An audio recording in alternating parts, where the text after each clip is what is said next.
경기도 외곽의 작은 읍내, 오래된 상가, 건물 2층에는 40년째 같은 자리를 지켜온 사진관이 있었다.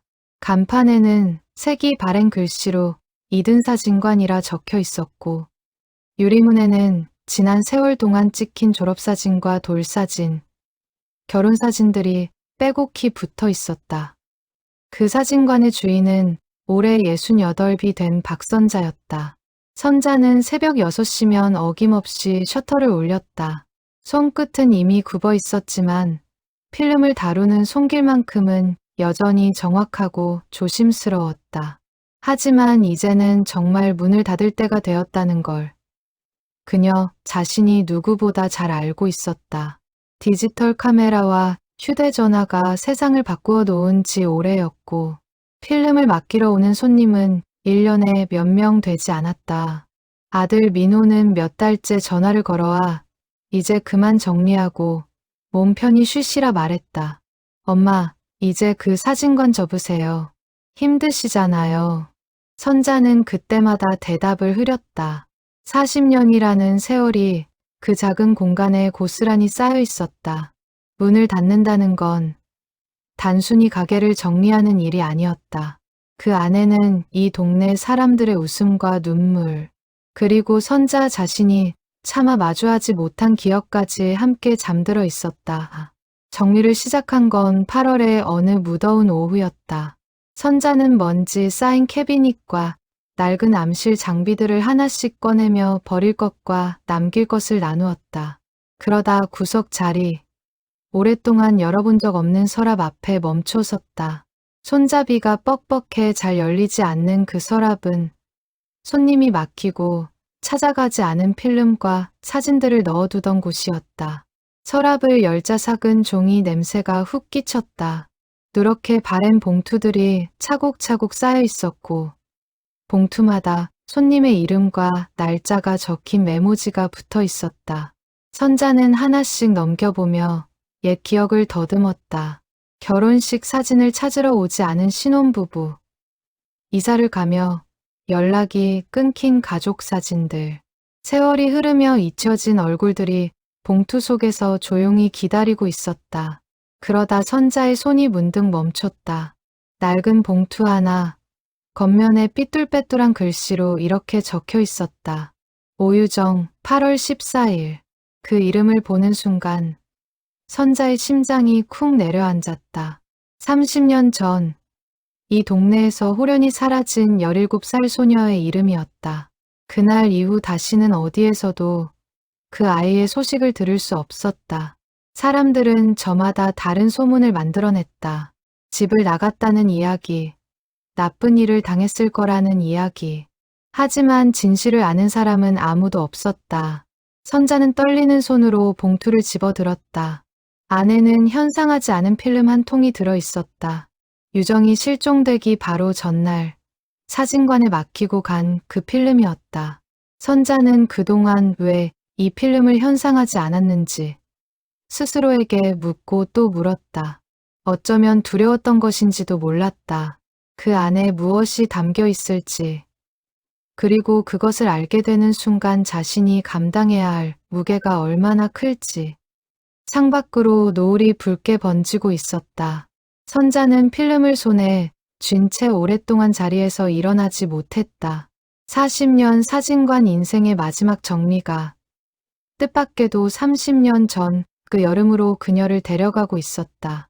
유정의 얼굴이, 그리고 그날의 기억들이 하나둘 선명하게 떠오르기 시작했다. 유정아. 선자의 입에서 저도 모르게 그 이름이 흘러나왔다. 오랫동안 마음 한구석에 눌러두었던 이름이었다. 그녀는 필름을 조심스럽게 다시 봉투에 넣고 암실 쪽을 바라보았다. 먼지가 내려앉은 그 작은 공간이 오늘따라 유난히 무겁게 느껴졌다. 그리고 선자는 알고 있었다. 이 필름을 현상하는 순간 30년간 묻어두었던 진실과 마주하게 되리라는 것을. 그날 저녁 선자는 사진관 문을 닫고도 한참을 그 자리에 앉아 있었다. 며느리가 저녁을 차려놓고 기다린다는 문자를 보내왔지만 선자는 답장을 하지 못했다. 눈앞에 놓인 낡은 필름통 하나가 그녀의 발목을 붙잡고 놓아주지 않았다. 집으로 돌아가는 길, 선자는 일부러 먼 길을 돌았다. 유정이 살던 골목을 지나기 위해서였다. 그 집은 이미 헐리고 다세대 주택이 들어서 있었지만 골목 어귀에 오래된 감나무만은 그대로 남아 있었다. 선자는 그 나무 아래에서 걸음을 멈추고 한참을 서 있었다. 유정은 이 동네에서 나고 자란 아이였다. 작은 몸집에 유난히 눈이 크고 웃을 때마다 보름물이 깊게 패는 아이였다. 사진관에 자주 들러 필름을 맡기고 인화된 사진을 받아들고는 세상을 다 가진 듯 환하게 웃곤 했다. 그 웃음이 지금도 선자의 눈앞에 선명했다. 집에 도착한 선자는 오래된 앨범 상자를 꺼냈다. 손때 묻은 앨범을 넘기다 보니 아들 민호와 유정이 나란히 서서 찍은 사진 한 장이 나왔다. 두 아이는 17, 16. 사진 속에서 서로를 바라보며 수줍게 웃고 있었다. 선자는 그 사진을 오래도록 들여다보았다. 민호는 유정이 사라진 뒤 한동안 방문을 걸어 잠그고 지냈다. 밥도 제대로 먹지 않고 누구와도 말을 섞지 않으려 했다. 그때 선자는 그저 사춘기 방황이라 여기고 넘어갔었다. 하지만 지금 와서 돌이켜보면 그것은 방황이 아니라 상실이었다. 아들은 첫사랑을 그렇게 허망하게 떠나보낸 채 30해가 넘도록 그 상처를 안고 살아온 것이었다. 밤이 깊어지도록 선자는 잠들지 못했다. 창밖 어둠 속에서 30년 전 그 여름의 공기가 되살아나는 듯했다. 매미 소리 요란하던 8월. 갑자기 사라져버린 한 소녀와 그 아이를 둘러싼 무성한 소문들. 그리고 아무도 꺼내려 하지 않았던 진실 하나. 선자는 자리에서 일어나 다시 필름통을 꺼내 들었다. 손가락 끝이 가늘게 떨렸다. 내일 아침 이 필름을 현상소로 가져갈 것인지 말 것인지. 선자는 밤새 그 물음과 씨름했다. 어쩌면 이 안에는 그저 평범한 여름날의 풍경만 담겨 있을지도 몰랐다. 하지만 마음 깊은 곳에서는 이미 알고 있었다. 이 필름이 30년 동안 잠들어 있던 진실의 문을 열게 되리라는 것을. 창밖이 서서히 밝아오고 있었다. 선자는 필름통을 두 손으로 꼭 쥔 채 사진관으로 향하는 첫 차에 몸을 실었다. 버스 안, 창에 기대어 앉은 선자의 머릿속으로 30년 전 그날의 장면이 다시 떠올랐다. 유정이 마지막으로 사진관에 들렀던 그 오후. 아이는 평소와 달리 표정이 어두웠다. 필름을 막히며 유정은 작은 목소리로 이렇게 말했었다. 아줌마, 이 필름 꼭 아줌마가 직접 현상해 주세요. 다른 사람 손 닿지 않게요. 그때는 그저 소녀의 사소한 부탁이라 여기고 넘겼었다. 하지만 지금 돌이켜보니 그 말 속에는 무언가 절박한 사정이 숨어 있었던 것 같았다. 선자는 그날 유정의 눈빛을 떠올렸다. 불안하면서도 어딘가 결심한 듯한 눈빛이었다. 사진관에 도착한 선자는 셔터를 올리고도 한참을 문 앞에 서 있었다. 오래도록 써오지 않은 암실 장비들을 하나씩 점검하고 약품을 새로 준비했다. 손끝이 떨렸지만 이제는 더 이상 미룰 수 없다는 걸 알았다. 그녀는 암실 문을 열고 안으로 들어갔다. 붉은 조명 아래 선자는 필름을 현상에게 담그며 나지막이 중얼거렸다. 유정아, 이제야 미안하다. 이제야. 암실 문 틈으로 들어오는 아침 햇살이 붉은 조명과 뒤섞여 묘한 빛을 만들어냈다. 선자는 그 빛 속에서 30년 전 유정이 마지막으로 사진관을 나서던 그날의 뒷모습을 다시금 떠올렸다. 작은 어깨, 살짝 흔들리던 걸음걸이. 그때는 미처 알아차리지 못했던 그 아이의 불안이 이제야 선자의 눈에 선명하게 되살아났다. 30년 동안 묻어두었던 죄책감과 그리움이 그 짧은 한마디에 고스란히 담겨 있었다. 암실 안의 시간은 유난히 느리게 흘러갔고 선자는 필름 위로 서서히 떠오를 30년 전의 순간들을 기다리며 두 눈을 질끈 감았다. 창밖으로는 여전히 매미 소리가 요란했다. 마치 30년 전 그 여름과 똑같은 소리였다. 선자는 문득 이 모든 것이 우연이 아닐지도 모른다는 생각이 들었다. 사진관을 정리하기로 마음먹은 그 순간, 하필이면 이 서랍을 열게 된 것도, 하필이면 이 계절에 그 이름을 다시 마주하게 된 것도, 어쩌면 유정이 어딘가에서 이제는 진실을 밝혀달라고 조용히 손짓하고 있는 것은 아닐까. 선자는 약품통 위로 조심스레 몸을 기울였다. 뿌옇던 인화질 위로 서서히 형체가 드러나기 시작했다. 처음엔 흐릿한 그림자였지만 시간이 지날수록 선명해지는 그 모습에 선자는 숨을 멈췄다. 그것은 분명 낯익은 얼굴이었다. 하지만 그 옆에 함께 있는 사람의 얼굴을 확인한 순간 선자의 손에서 집게가 툭 떨어지고 말았다. 인화질 위로 떠오른 두 개의 얼굴. 하나는 17 유정의 얼굴이었고 다른 하나는 뜻밖에도 선자의 남편 강덕수의 얼굴이었다. 두 사람은 사진관 뒷골목에서 무언가를 이야기하듯 마주 서 있었다. 선자는 떨어뜨린 집게를 주울 생각도 하지 못한 채 한참을 그 사진 앞에 얼어붙어 있었다. 저 사람이 왜 유정이와 머릿속이 하얗게 비었다. 남편 덕수는 이미 20년 전에 세상을 떠났다. 평생 성실하고 과묵했던 사람, 동네에서도 인정받던 목수였다. 그런 그가 유정이 사라지기 직전 왜 그 아이와 단둘이 만나고 있었던 것일까? 선자의 머릿속에 온갖 생각이 스쳐 지나갔다. 그중 가장 두려운 생각은 차마 입 밖으로 꺼낼 수조차 없었다. 선자는 흔들리는 손으로 사진을 조심스레 건조대에 걸었다. 그리고 암실 의자에 주저앉아 30년 전 그 여름을 다시 떠올리기 시작했다. 그의 여름은 유난히 무더웠다. 유정은 거의 매일 사진관에 들렀다. 학교가 끝나면 가방을 맨 채로 유리문을 빼꼼 열고 들어와 진열장에 놓인 즉석사진 샘플들을 구경하곤 했다. 선자는 그런 유정을 딸처럼 예뻐했다. 마침 선자에게는 딸이 없었고 유정은 부침성 좋고 싹싹한 아이였다. 아줌마, 저 커서 사진작가 될 거예요. 아줌마처럼요. 유정은 곧잘 그렇게 말하며 웃었다. 하지만 그 웃음 뒤에는 늘 옅은 그늘이 있었다. 선자는 그것을 눈치채면서도 굳이 캐묻지 않았다. 다만 유정이 사진관에 올 때마다 따뜻한 보리차 한 잔을 건네고 이런저런 이야기를 나누며 아이의 마음을 다독여 주려 했을 뿐이었다. 유정의 집안 사정은 동네에서도 쉬쉬하는 이야기였다.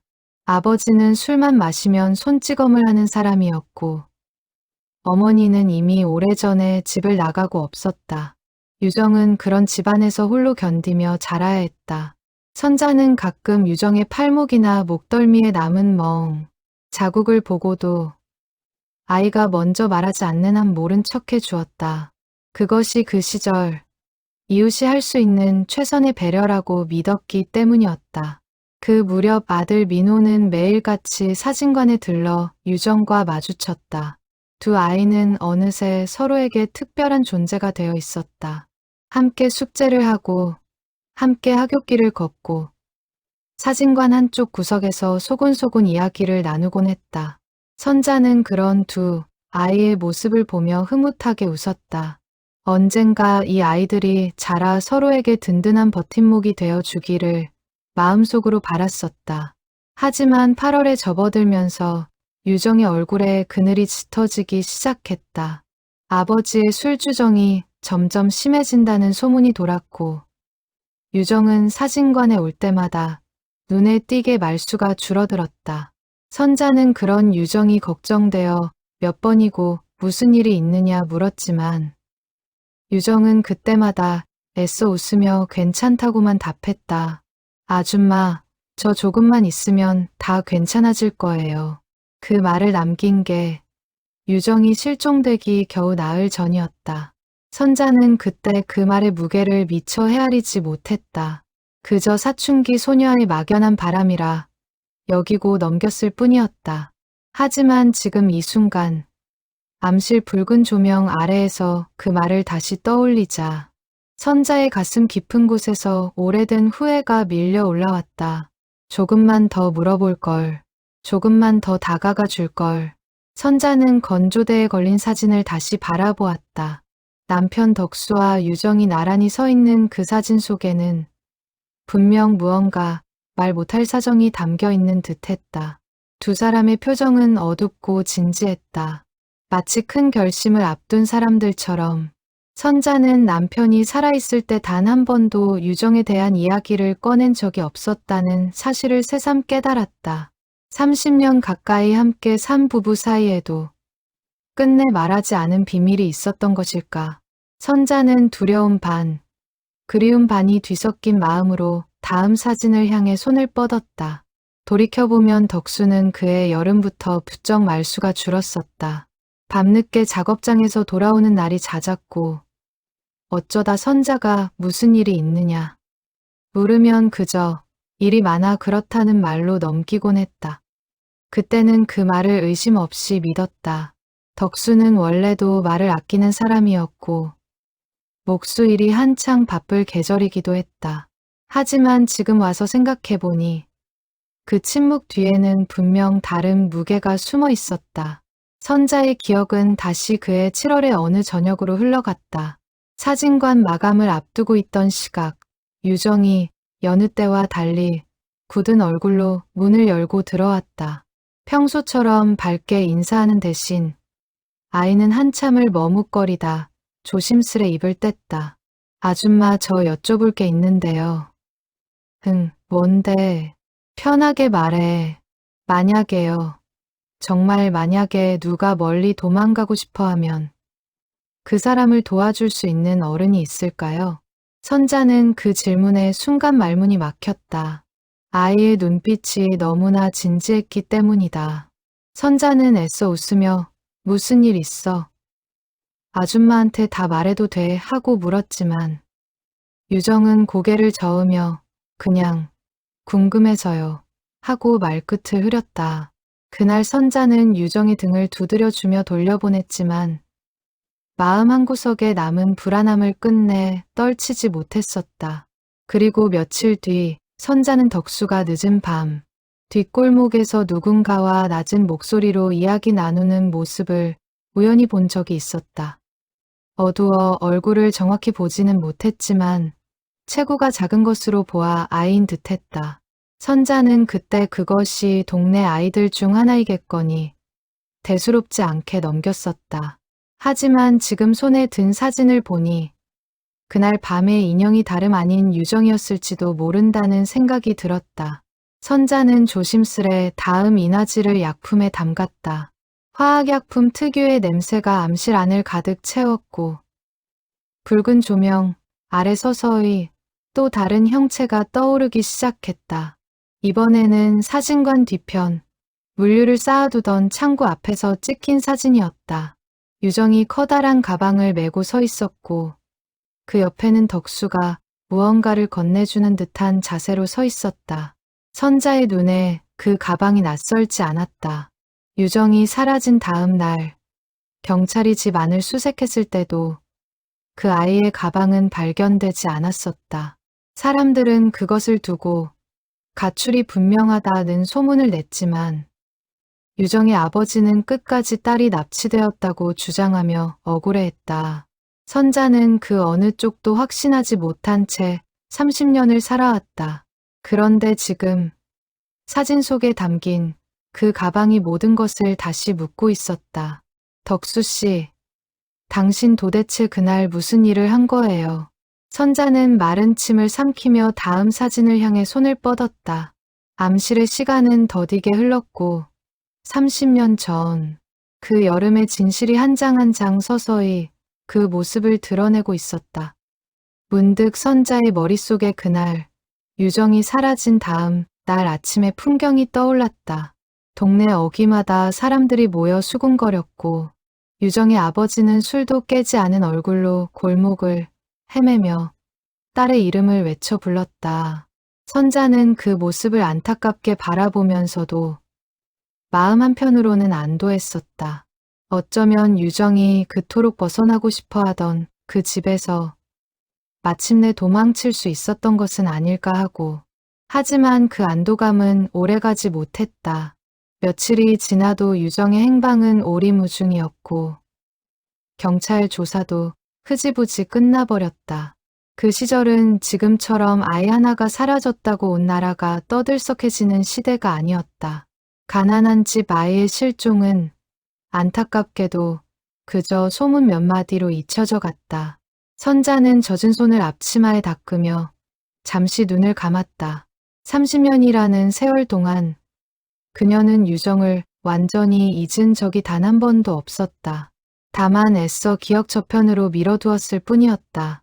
그런데 오늘 낡은 필름 한 통이 그 모든 세월을 단숨에 거슬러 올라가게 만들고 있었다. 그 시절 동네 사람들은 유정의 아버지를 두려워하면서도 감히 나서서 말리지 못했다. 좁은 골목 사회 특유의 무관심과 침묵이 그 아이를 더욱 외롭게 만들었다. 선자는 그런 분위기 속에서도 유정에게 따뜻한 보리차 한 잔을 건네는 것 말고는 달리 할 수 있는 일이 없었다는 사실이 오랫동안 마음의 짐으로 남아 있었다. 그러나 이제와 돌이켜보면 그 작은 보리차 한 잔이 유정에게는 유일한 위안이었을지도 모른다는 생각이 들었다. 암실 밖에서 인기척이 들렸다. 선자는 화들짝 놀라 젖은 손을 급히 앞치마에 문질렀다. 문을 열어보니 아들 민호가 걱정스러운 얼굴로 서 있었다. 엄마, 전화도 안 받으시고 무슨 일 있으세요?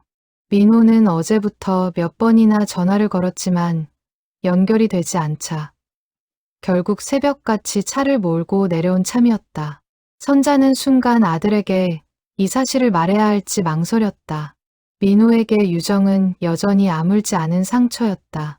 30해가 넘도록 그는 단 한 번도 그 이름을 입에 올린 적이 없었다. 민호는 사진관 안으로 들어서며 어머니의 안색을 살폈다. 밤새 한숨도 못 잔 듯한 얼굴, 그리고 손끝에 남아있는 약품 냄새. 무언가 심상치 않은 일이 있었다는 것을 그는 단번에 눈치챘다. 별일 아니다. 그냥 정리하다가 옛날 필름이 나와서. 선자는 애써 태어난 척했지만 목소리 끝이 미세하게 떨렸다. 민호는 그런 어머니의 낌새를 눈치챘는지 암실 안을 슬쩍 들여다보았다. 건조대에 걸린 사진들이 그의 시야에 들어왔다. 순간 민호의 얼굴이 하얗게 굳었다. 이거 유정이잖아요. 민호의 목소리가 가늘게 떨렸다.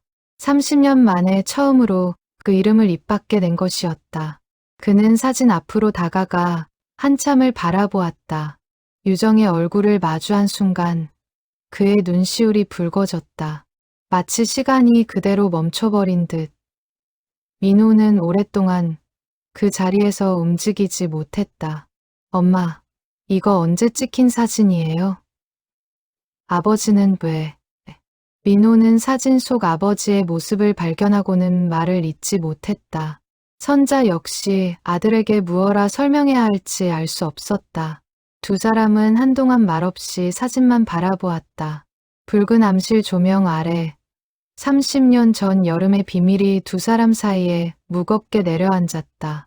선자는 조심스레 그날의 기억을 다시 더듬어 보았다. 유정이 사라지기 전, 정확히는 그 사흘 전이었다. 저녁 무렵 사진관 문을 닫으려는데 덕수가 평소와 다르게 일찍 퇴근해 사진관으로 찾아왔었다. 그는 선자에게 짧게 이런 말을 남겼다. 여보, 혹시 누가 나 찾으면 오늘 저녁엔 없다고 해줘. 급한 일이 좀 있어서. 그때는 대수롭지 않게 여겼던 그 부탁이 지금 돌이켜보니 예사롭지 않았다.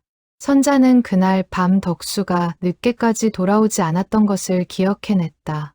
자정이 넘어서야 집에 돌아온 그는 몹시 지친 얼굴이었고 손등에는 작은 생채기가 나 있었다. 무슨 일이 있었느냐 물어도 그는 그저 별일 아니다라는 말만 되풀이했다. 민호는 떨리는 손으로 사진을 하나씩 넘겨보다가 문득 낮은 목소리로 입을 열었다. 엄마, 저 그때 유정이한테 마지막으로 무슨 말을 들었는지 아세요? 선자는 고개를 저었다. 민호는 잠시 숨을 고르더니 말을 이었다. 유정이가 사라지기 전날 저한테 그랬어요. 민호야, 나 어디 멀리 가게 될지도 몰라. 근데 걱정하지 마. 안전한 곳으로 갈 거야. 그땐 그게 무슨 말인지 몰랐어요. 그냥 이사 가는 건가 싶었는데. 민호의 목소리가 흔들렸다. 30년 동안 마음속에 묻어두었던 그 말이 이제야 비로소 다른 의미로 다가오고 있었다. 유정은 그때 이미 무언가를 계획하고 있었던 것이다. 그리고 그 계획에는 놀랍게도 민호의 아버지 덕수가 관련되어 있었다. 엄마, 아버지가 유정이를 어디로 보낸 거예요? 그게 아니면. 민호는 차마 뒷말을 잇지 못했다. 선자 역시 같은 생각을 하고 있었지만 감히 입 밖으로 꺼낼 수 없었다. 두 사람은 서로의 눈빛에서 같은 두려움을 읽었다. 혹시 덕수가 유정을 어딘가로 피신시킨 것이라면 그것은 곧 유정이 그때까지 살아있었을지도 모른다는 뜻이었다. 그리고 그 사실을 30년 동안 아무도 몰랐다는 것은 무언가 더 큰 사정이 숨어 있다는 의미이기도 했다. 선자는 남은 필름들을 마저 현상하기로 마음먹었다. 진실이 무엇이든 이제는 끝까지 마주해야 할 때였다. 민호 역시 어머니 곁에 서서 함께 그 진실을 기다리기로 했다. 민호는 의자를 끌어와 어머니 곁에 앉았다. 30년 만에 처음으로 모자는 그 여름에 대해 진지하게 이야기를 나누기 시작했다. 엄마, 저 그동안 유정이 얘기 한 번도 안 꺼낸 거 잊어서가 아니었어요. 너무 아파서 그랬던 거예요. 선자는 아들의 손을 가만히 잡았다. 거칠어진 손등 위로 세월의 흔적이 고스란히 느껴졌다. 민호는 스물이 채 되기도 전에 그 상실을 겪고 이후로 누구와도 깊은 관계를 맺지 못한 채 지금껏 혼자 살아왔다. 결혼도 하지 않았고 마음을 준 사람도 없었다. 선자는 늘 그것이 마음에 걸렸지만 아들에게 먼저 이유를 물어본 적은 없었다. 엄마도 마찬가지다. 유정이 그 아이, 나한테는 딸 같은 아이였어. 그 아이가 사라지고 나서 나도 한참을 알았어. 두 사람은 그렇게 서로의 아픔을 처음으로 마주 보았다. 선자는 문득 유정이 사라지기 전 마지막으로 사진관에 왔던 날을 다시 떠올렸다. 그날 유정은 평소보다 유난히 밝은 얼굴이었다. 마치 오랜 고민 끝에 어떤 결심을 마친 사람처럼 아줌마, 저 이제 진짜 괜찮아질 것 같아요. 조금만 기다려주세요. 그 말을 남기고 유정은 가벼운 발걸음으로 사진관을 나섰었다. 선자는 그때 그 뒷모습을 배웅하며 아이가 드디어 밝은 앞날을 향해 나아가는 것이라 믿었다. 하지만 그것이 유정의 마지막 모습이 될 줄은 그때는 미처 알지 못했다.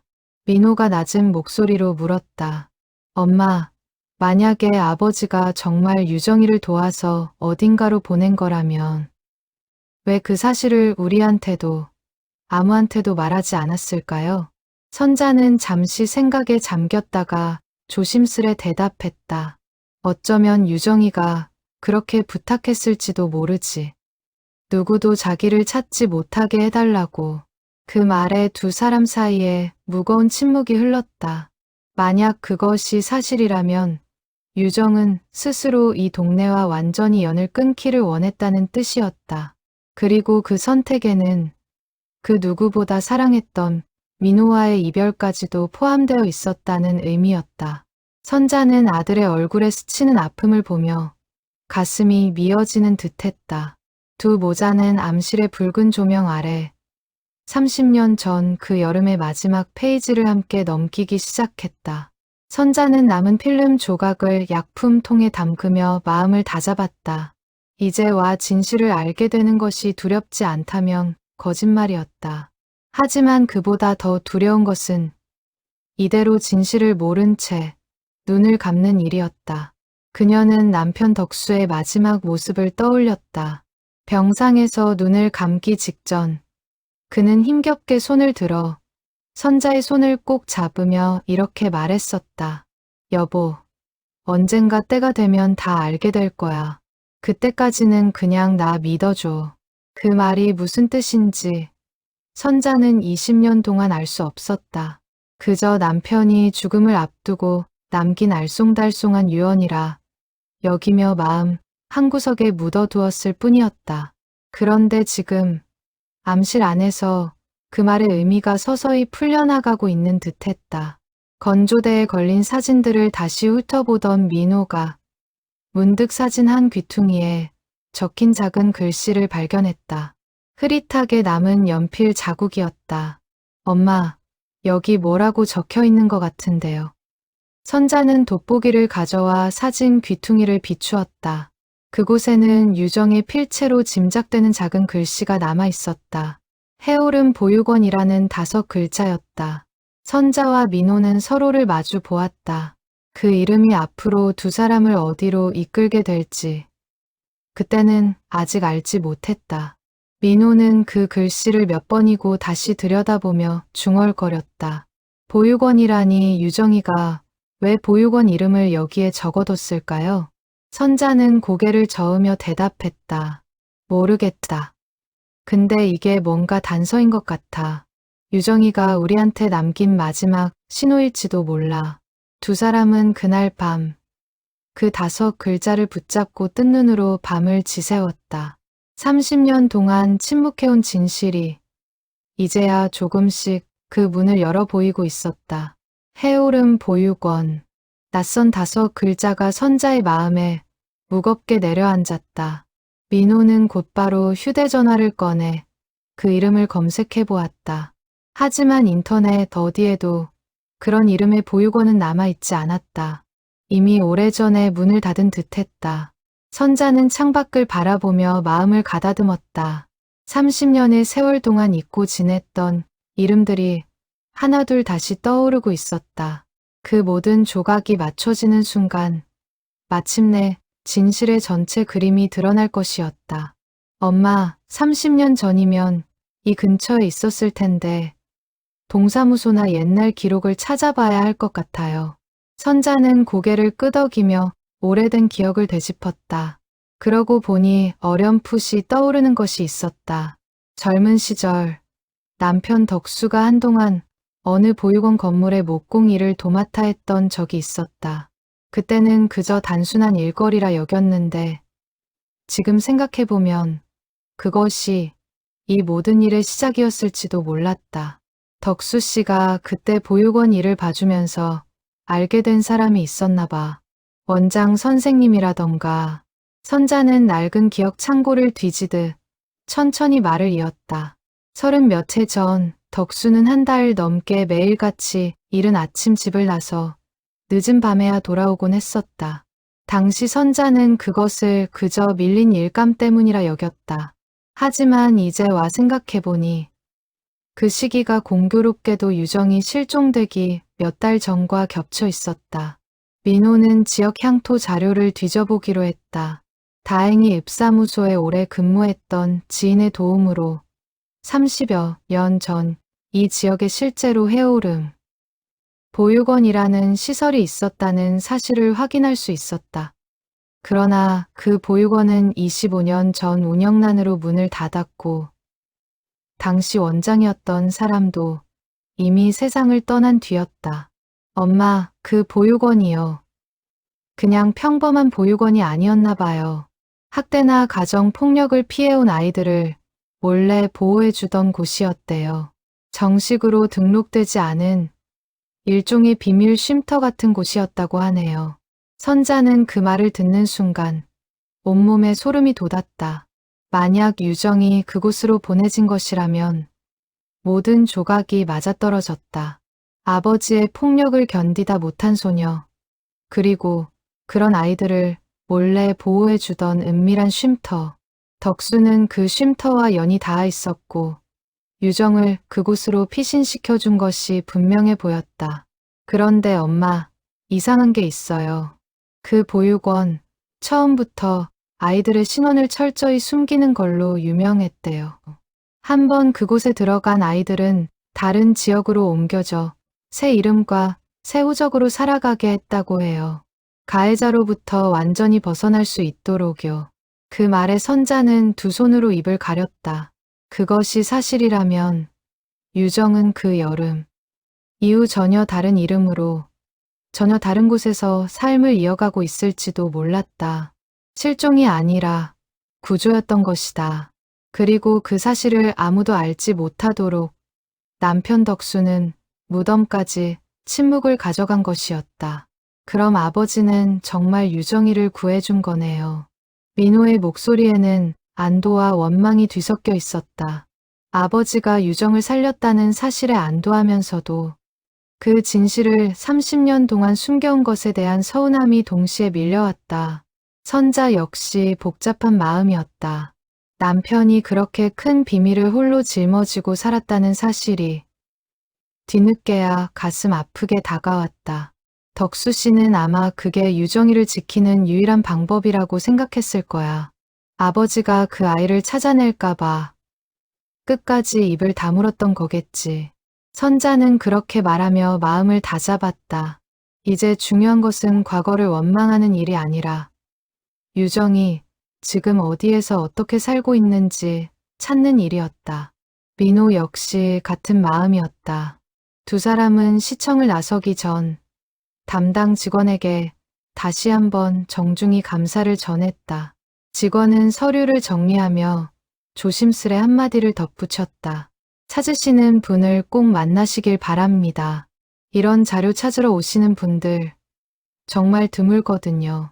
대부분은 그냥 포기하시는데 그 말에 선자는 옅은 미소로 답했다. 포기하지 않았기에 여기까지 올 수 있었다는 사실이 새삼 그녀의 마음을 단단하게 만들어 주었다. 두 모자는 그날 밤 흩어진 기록들을 하나하나 짜 맞추며 30년 전 그 여름의 진실을 향해 한 걸음씩 다가가기 시작했다.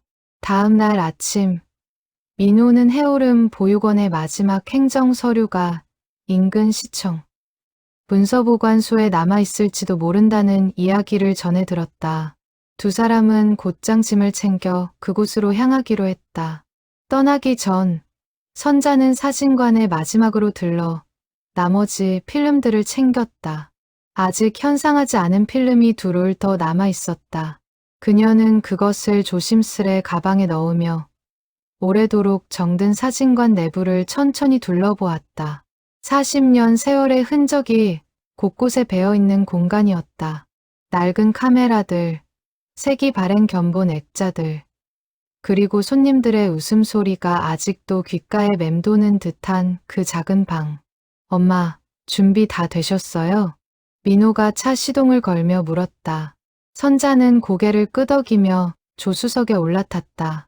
차창 밖으로 익숙한 풍경이 스쳐 지나갔다.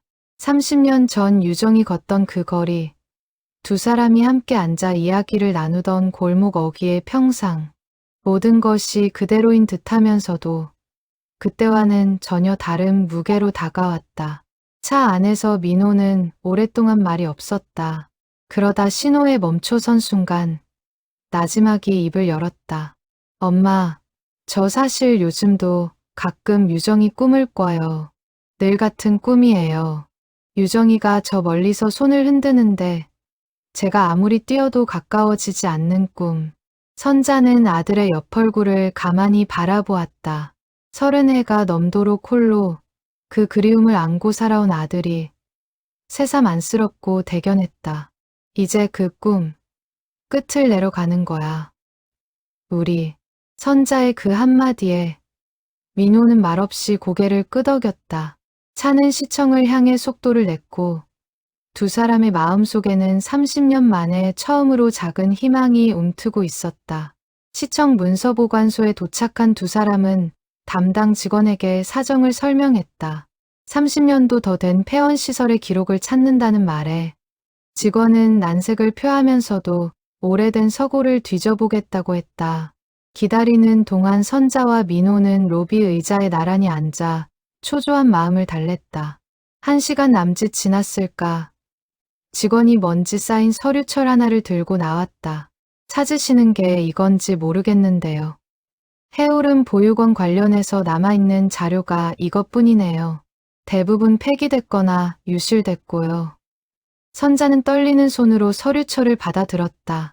표지를 넘기자 빛바랜 입소자 명단이 나왔다. 아이들의 이름 대신 알파벳과 숫자로 이루어진 암호 같은 기록이 적혀 있었다. 신원 보호를 위한 조치였던 듯했다. 선자와 민호는 명단을 하나하나 훑어 내려가며 30년 전 그 여름과 맞아떨어지는 기록을 찾기 시작했다. 그러다 민호의 손끝이 한 줄에서 멈췄다. 1996년 8월. 입소일 옆에 작은 메모가 남아 있었다. 지역 목공 협조자 강씨 소개. 그 옆에는 입소, 아동의 나이가 17이라 적혀 있었다. 시기도, 나이도, 모든 것이 정확히 들어맞았다. 엄마, 이거예요. 이게 유정이에요. 민호의 목소리가 떨렸다. 서류에는 그 아이가 이후 어느 지역으로 옮겨져 새로운 가정에 위탁되었는지까지는 적혀 있지 않았다. 다만 마지막 장에 당시 원장이 남긴 손글씨 메모 한 줄이 있었다. 아이는 무사히 안전하게 보내줬음. 강 선생님께 깊이 감사드림. 그 메모를 읽는 순간 선자의 눈에서 뜨거운 눈물이 흘러내렸다. 직원은 서류철을 복사해도 좋다고 허락해 주었다.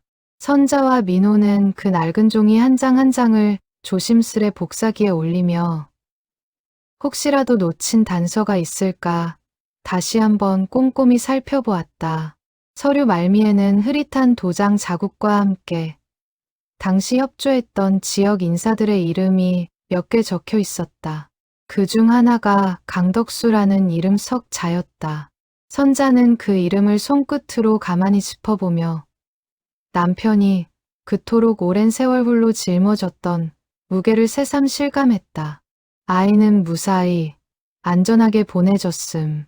그 한 줄의 메모가 30년 동안 선자의 가슴을 짓눌러 온 무게를 조금은 덜어주었다. 유정은 살아있었다. 적어도 그해 여름 무사히 이 동네를 벗어나 새로운 삶을 향해 나아갔던 것이다. 선자는 서류를 가슴에 꼭 끌어안은 채 한참을 흐느꼈다.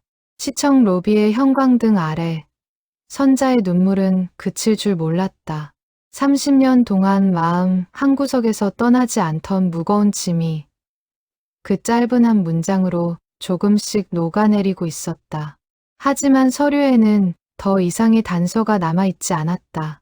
유정이 어느 지역으로 어떤 이름으로 살아가게 되었는지는 철저히 비밀에 붙여져 있었다. 담당 직원도 그 이상의 정보는 개인정보 보호 규정상 확인이 어렵다고 안내했다. 민호는 실망한 기색을 감추지 못했다. 엄마, 이렇게 끝나는 거예요. 살아있다는 것만 알고 다시 어디 있는지도 모른 채. 선자는 아들의 손을 꼭 잡았다. 아니야. 우리가 여기까지 왔잖아. 방법이 또 있을 거야. 선자의 머릿속에 문득 사진관에 남아있던 나머지 필름 2롤이 떠올랐다. 어쩌면 그 안에 또 다른 단서가 담겨 있을지도 몰랐다. 두 사람은 서둘러 집으로 돌아가 남은 필름을 현상하기로 했다. 그날 밤 다시 암실에 들어선 선자는 조심스레 두 번째 필름을 약품에 담갔다. 서서히 떠오르는 사진 속에는 뜻밖의 풍경이 담겨 있었다. 낯선 버스터미널, 그리고 그 앞에 서 있는 유정과 덕수의 모습이었다. 유정은 커다란 가방을 메고 있었고 덕수는 봉투 하나를 건네고 있었다.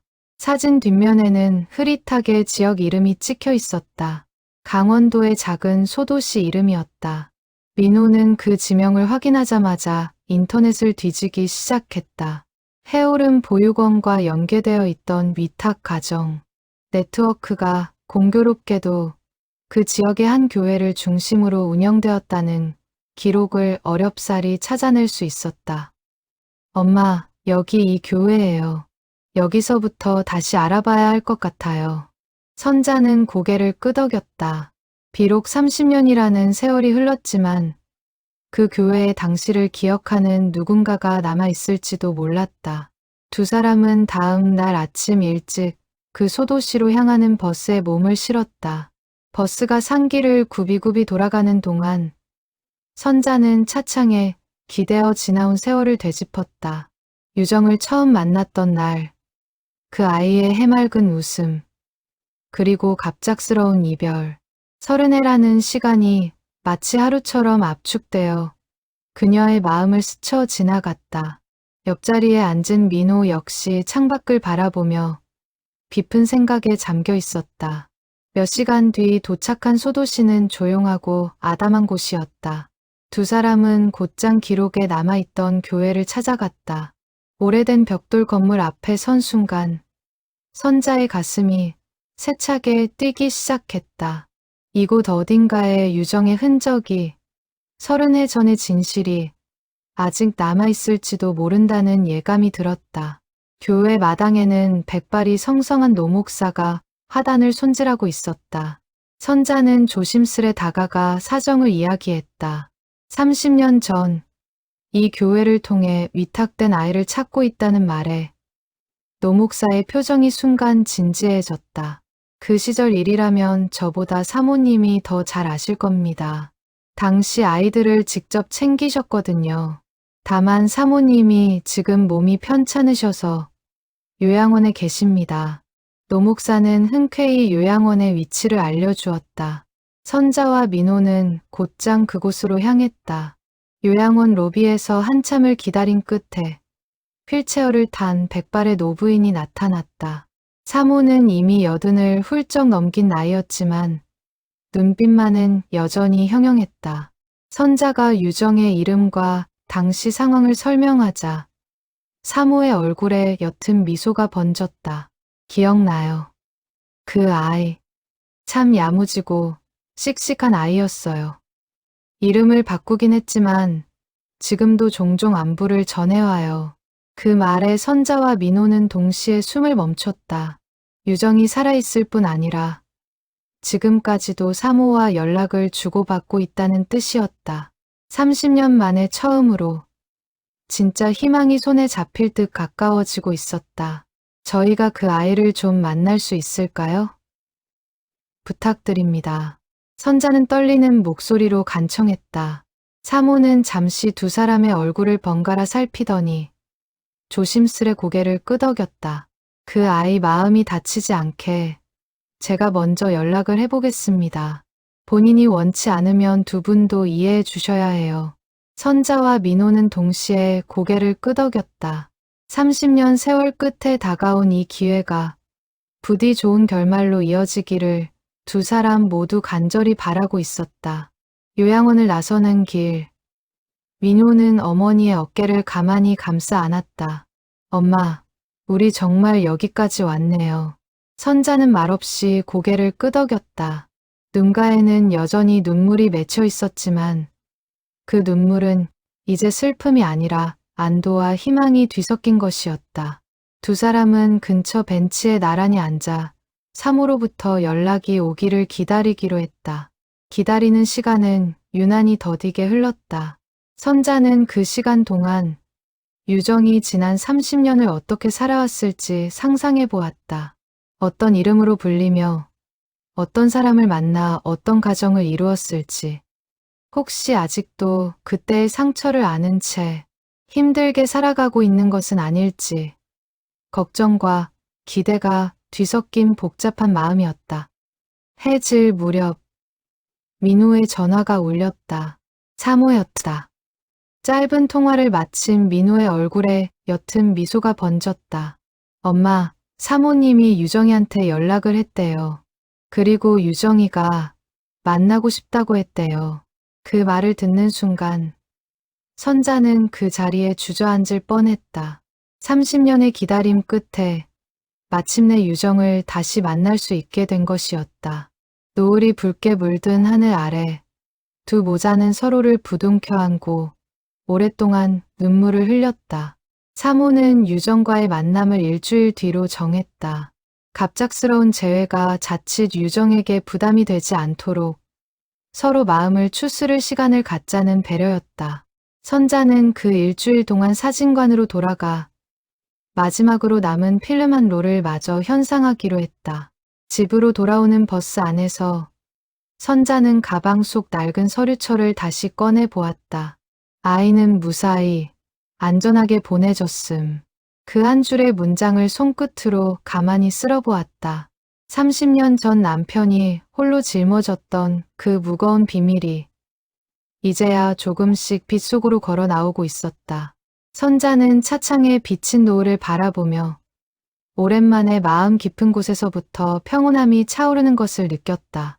민호는 그런 어머니의 옆모습을 가만히 바라보다 조심스레 입을 열었다. 엄마, 근데 저 궁금한 게 있어요. 아버지는 그때 유정이를 도와주면서 무섭지 않으셨을까요? 자칫 잘못하면 큰일 날 수도 있었잖아요. 선자는 잠시 생각에 잠겼다가 나지막이 대답했다. 아마 무서우셨을 거야. 근데 그것보다 더 무서운 건 그 어린아이를 그냥 모른 척 두는 거였겠지. 너희 아버지는 원래 그런 사람이었어. 옳다고 믿는 일 앞에서는 두려움보다 책임을 먼저 생각하는 사람. 민호는 고개를 끄덕이며 아버지에 대한 새로운 존경심이 마음속에 차오르는 것을 느꼈다. 그동안 그저 무뚝뚝하고 과묵한 아버지로만 기억해왔는데 이제야 그 침묵 속에 담겨있던 크고 단단한 사랑을 온전히 이해할 수 있을 것 같았다. 버스가 종점에 가까워지자 선자는 창밖으로 스쳐 지나가는 논밭 풍경을 바라보며 마음을 다잡았다.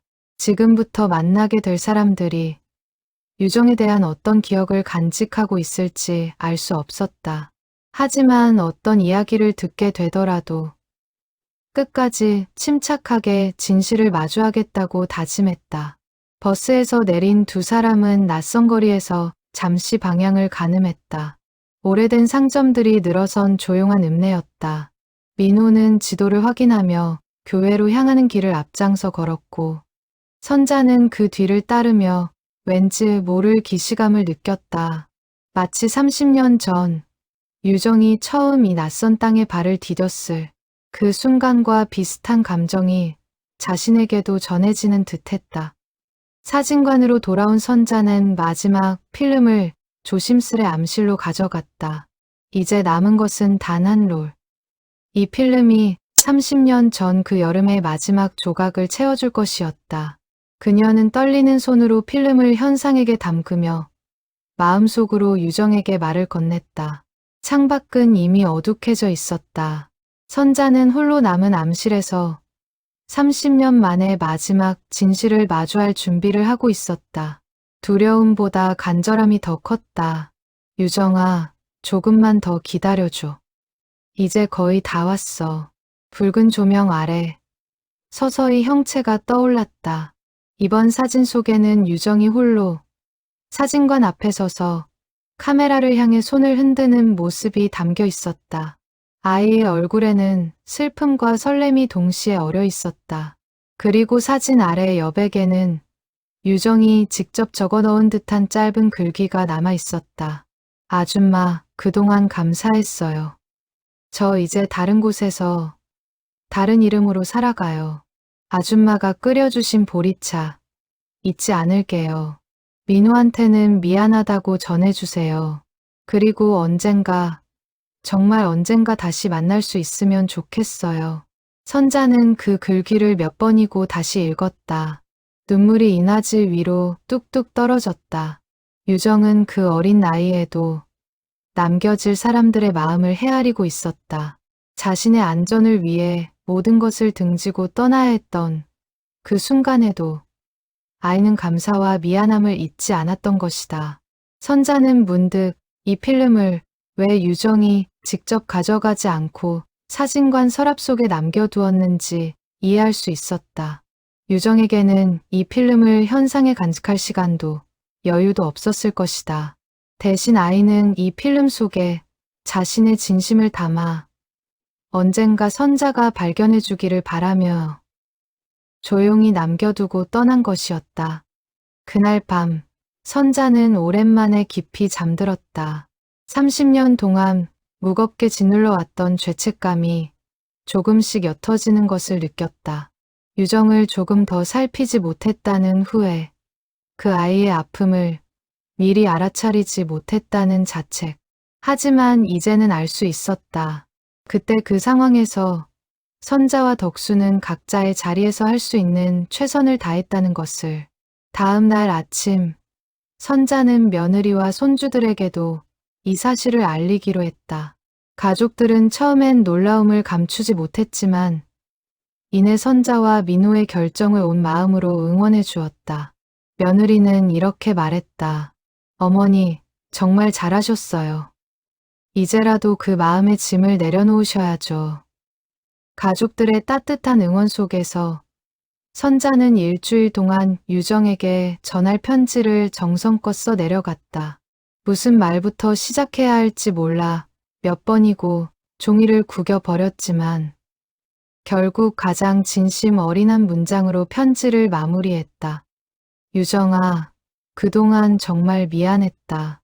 그리고 이렇게 잘 살아줘서 정말 고맙다. 편지를 봉투에 넣으며 선자는 30년 만에 처음으로 마음이 온전히 평온해지는 것을 느꼈다. 이제 남은 것은 그 아이를 직접 마주하고 그동안 못다한 이야기를 나누는 일뿐이었다.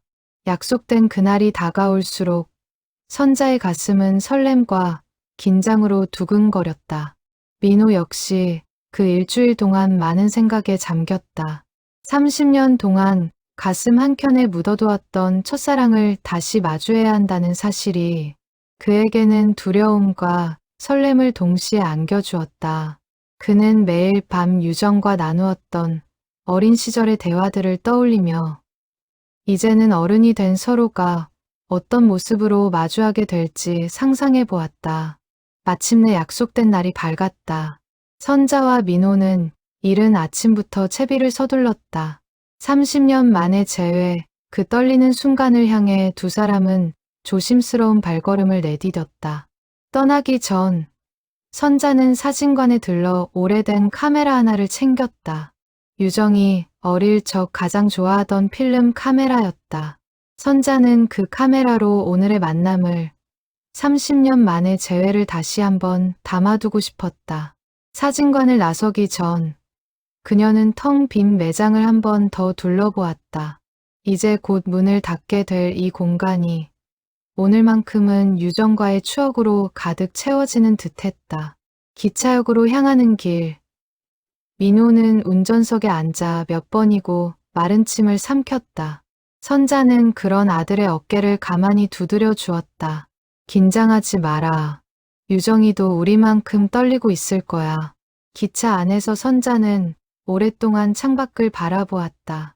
스쳐 지나가는 풍경 속에서 30년 전 유정과 함께했던 수많은 순간들이 겹쳐 보였다.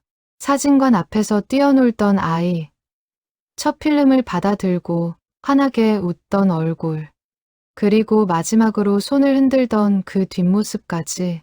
선자는 이제 그 모든 기억들이 슬픔이 아닌 그리움으로 자리 잡아가고 있음을 느꼈다. 선자는 옆자리 민호를 바라보며 생각했다. 아들 역시 자신과 똑같은 감정의 소용돌이 속에 있을 것이었다. 30년 전 사랑하는 사람을 갑작스레 잃고 그 상실을 딛고 지금껏 살아온 아들. 오늘의 재회가 그에게 어떤 위로가 되어줄지 선자는 마음속 깊이 기도했다. 민호 역시 창밖을 바라보며 깊은 생각에 잠겨 있었다. 그는 가슴 속 주머니에 오래된 사진 한 장을 품고 있었다. 유정과 나란히 서서 찍은 17과 16의 풋풋한 사진이었다. 그는 그 사진을 손끝으로 가만히 쓸어보며 이제 곧 마주하게 될 어른이 된 유정의 모습을 그려보았다. 기차가 목적지에 가까워질수록 두 모자의 심장은 점점 더 세차게 뛰기 시작했다. 30년의 세월을 건너 마침내 그 재회의 순간이 코앞으로 다가오고 있었다. 선자는 문득 사모가 전화로 들려주었던 말을 다시 떠올렸다. 유정은 그동안 결혼을 하고 두 아이의 엄마가 되어 있으며 지금은 학대받는 아이들을 돕는 상담 활동을 하고 있다고 했다. 그 말을 들었을 때 선자는 가슴이 벅차올랐다. 자신이 겪었던 아픔을 딛고 같은 처지의 아이들을 돕는 어른으로 자라난 유정이 더없이 대견하고 자랑스러웠다. 그 아이가 정말 훌륭하게 컸구나. 선자는 나지막이 중얼거렸다. 민호도 그 말을 듣고는 옅은 미소를 지었다. 비록 자신과는 다른 삶을 살아왔지만 유정이 그 상처를 딛고 누군가를 돕는 사람으로 성장했다는 사실이 그의 마음속 오랜 죄책감을 조금씩 녹여주었다. 기차 안에서 두 사람은 오래도록 말없이 손을 맞잡고 있었다. 창밖으로 스쳐 지나가는 낯선 풍경들 속에서 선자는 문득 이 모든 여정이 결국 사랑의 또 다른 이름이었음을 깨달았다. 남편의 침묵도, 자신의 죄책감도, 그리고 아들의 오랜 그리움도 결국은 모두 유정을 향한 사랑에서 비롯된 것이었다. 기차가 작은 간이역을 지날 때마다 선자는 창밖 풍경 속에서 유정의 얼굴을 떠올렸다. 어쩌면 저 들판 어딘가에서 유정도 오늘 이 만남을 앞두고 똑같이 떨리는 마음으로 하루를 보내고 있을 것이었다. 30년이라는 긴 세월의 강을 사이에 두고 세 사람의 마음은 이미 서서히 하나로 이어지고 있었다. 역에 가까워지자 안내 방송이 흘러나왔다. 민호는 짐을 챙기며 선자에게 손을 내밀었다. 엄마, 내리시죠. 다 왔어요. 선자는 아들의 손을 잡고 자리에서 일어섰다. 플랫폼에 발을 딛는 순간 선자는 오래도록 참아왔던 숨을 길게 내쉬었다. 30년의 기다림이 이제 몇 걸음 앞으로 다가와 있었다. 기차역에 도착한 두 사람은 사모가 일러준 장소로 향했다. 작은 카페 앞, 유리창 너머로 한 여인의 실루엣이 보였다. 단정한 단발머리에 차분한 인상의 중년 여성. 그녀는 창밖을 바라보며 무언가를 기다리는 듯한 표정을 짓고 있었다. 선자와 민호는 그 자리에 멈춰서서 한동안 눈을 떼지 못했다. 카페 유리문 손잡이에 손을 얹은 채 선자는 잠시 숨을 골랐다. 30년이라는 세월 동안 마음속에 쌓아온 그리움과 죄책감, 그리고 두려움이 한꺼번에 밀려왔다. 하지만 동시에 그 모든 감정을 뛰어넘는 커다란 안도감이 그녀를 감싸 안았다. 민호 역시 어머니 곁에서 깊게 숨을 들이쉬며 마음을 다잡았다. 두 사람은 서로에게 고개를 끄덕여 보이고는 마침내 카페 문을 조심스레 열었다. 카페 문을 열고 들어서자 여인이 천천히 고개를 돌렸다. 눈이 마주치는 순간 선자는 그 얼굴 속에서 30년 전 17 소녀의 모습을 단번에 알아보았다. 세월은 얼굴에 흔적을 남겼지만 그 눈빛만은 조금도 변하지 않았다. 아줌마, 여인의 목소리가 가늘게 떨렸다. 유정이었다. 선자는 아무 말도 하지 못한 채 두 팔을 벌려 유정을 끌어안았다. 30년의 세월이 그 짧은 포옹 속에 응축되어 있었다. 두 사람은 한동안 말없이 서로를 아는 채 눈물을 흘렸다. 카페 안의 다른 손님들도 그 애틋한 광경에 저마다 눈시울을 붉혔다. 30년이라는 긴 세월을 건너온 재회가 그 자리에 있던 모든 이들의 마음을 뭉클하게 적셨다. 미안하다, 유정아. 정말 미안해. 그동안 얼마나 힘들었니? 아니에요, 아줌마. 아줌마가 왜 미안해요. 저 정말 잘 살았어요. 아저씨 덕분에, 아줌마 덕분에 이렇게 살아있는 거예요.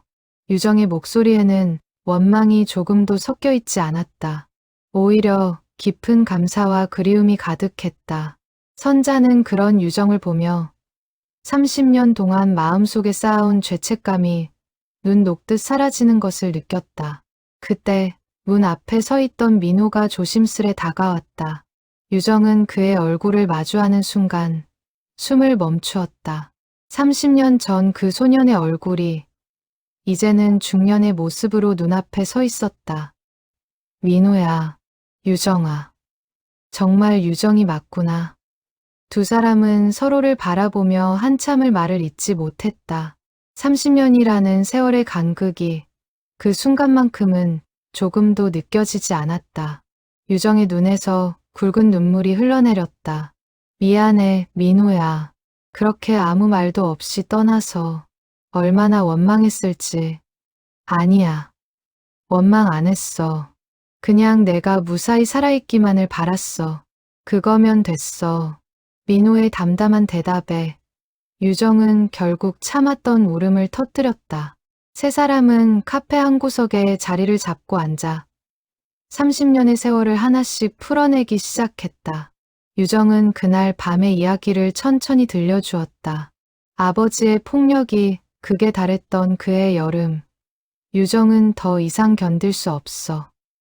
마을 어른들 중 유일하게 믿을 수 있었던 덕수 아저씨에게 도움을 청했다고 했다.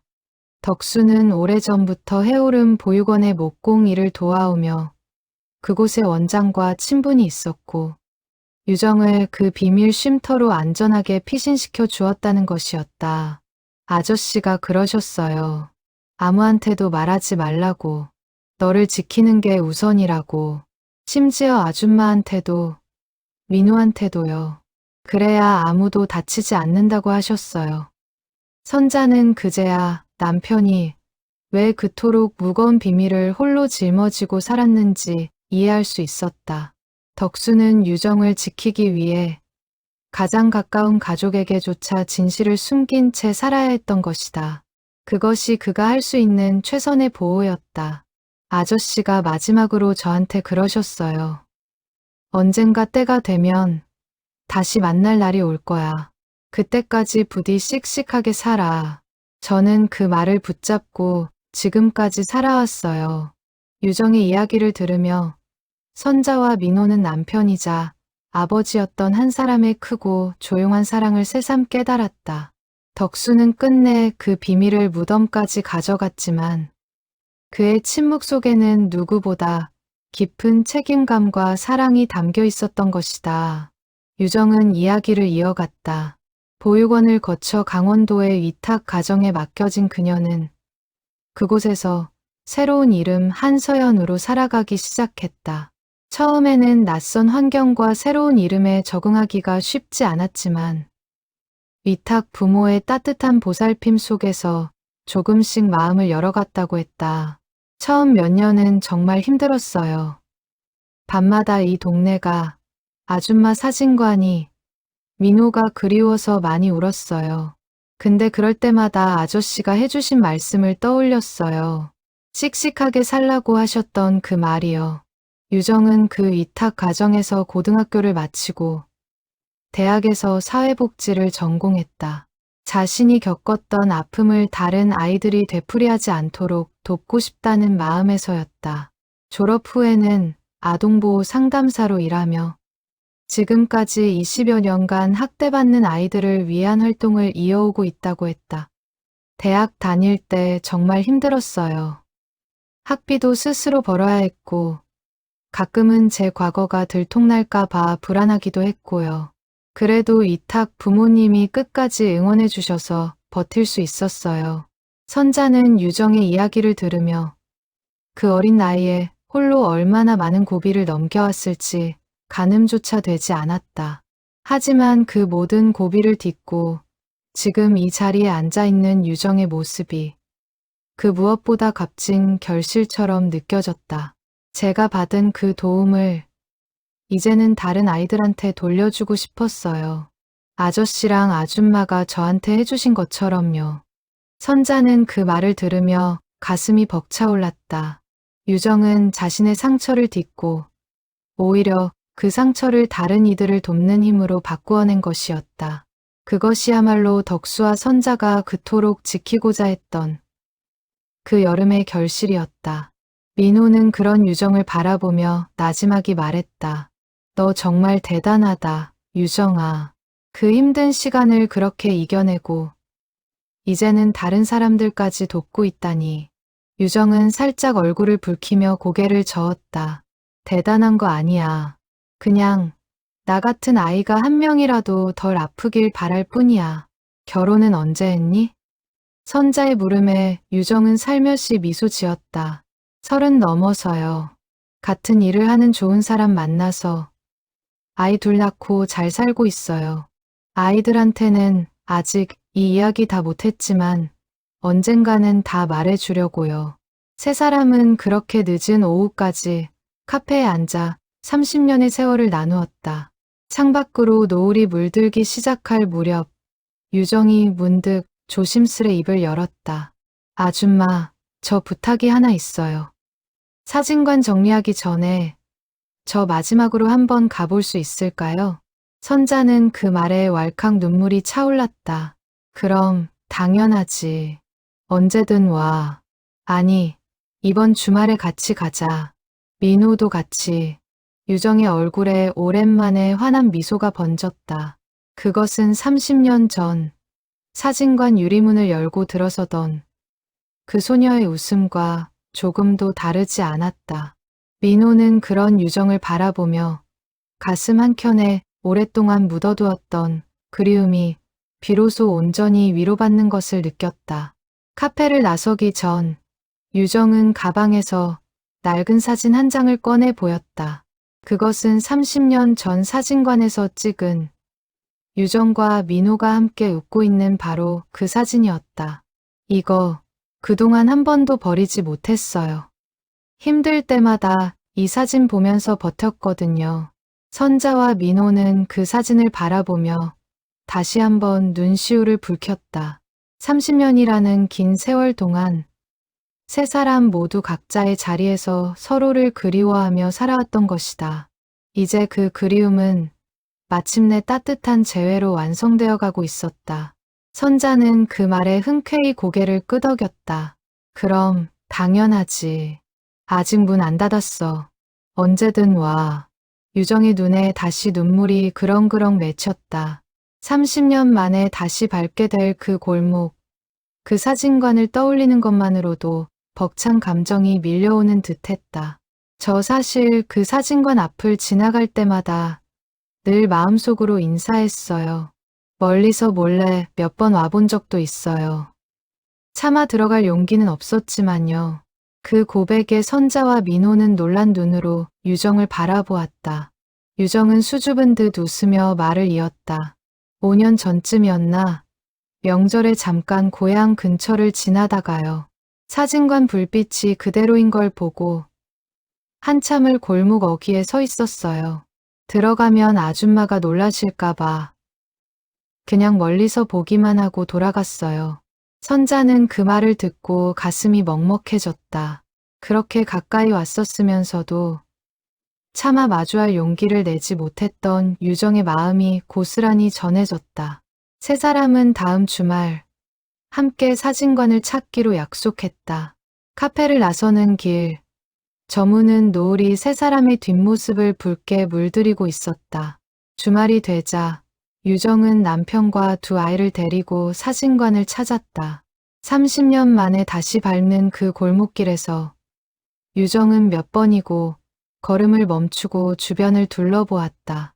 많은 것이 변했지만 사진관 건물만은 그때 그 모습 그대로 남아 있었다. 골목 어귀에 들어서자 유정의 발걸음이 점점 느려졌다. 어린 시절의 기억이 골목 곳곳에서 되살아나는 듯 그녀는 자꾸만 걸음을 멈추고 주변을 둘러보았다. 남편은 그런 아내의 손을 말없이 꼭 잡아주었다. 유리문을 열고 들어서는 순간 유정의 눈에서 다시 눈물이 흘렀다. 빛바랜 견본 액자들, 낡은 카메라 진열대, 그리고 손님을 맞이하던 계산대까지 모든 것이 30년 전 그날과 조금도 다르지 않았다. 아줌마, 여기 하나도 안 변했네요. 유정은 떨리는 목소리로 말하며 매장 안을 천천히 둘러보았다. 그녀의 두 아이는 낯선 공간을 신기한 눈으로 구경했고 남편은 아내의 손을 꼭 잡은 채 조용히 곁을 지켰다. 엄마, 여기가 그 사진관이야? 엄마 어릴 때 오던 곳? 큰딸의 물음에 유정은 고개를 끄덕이며 미소 지었다. 응.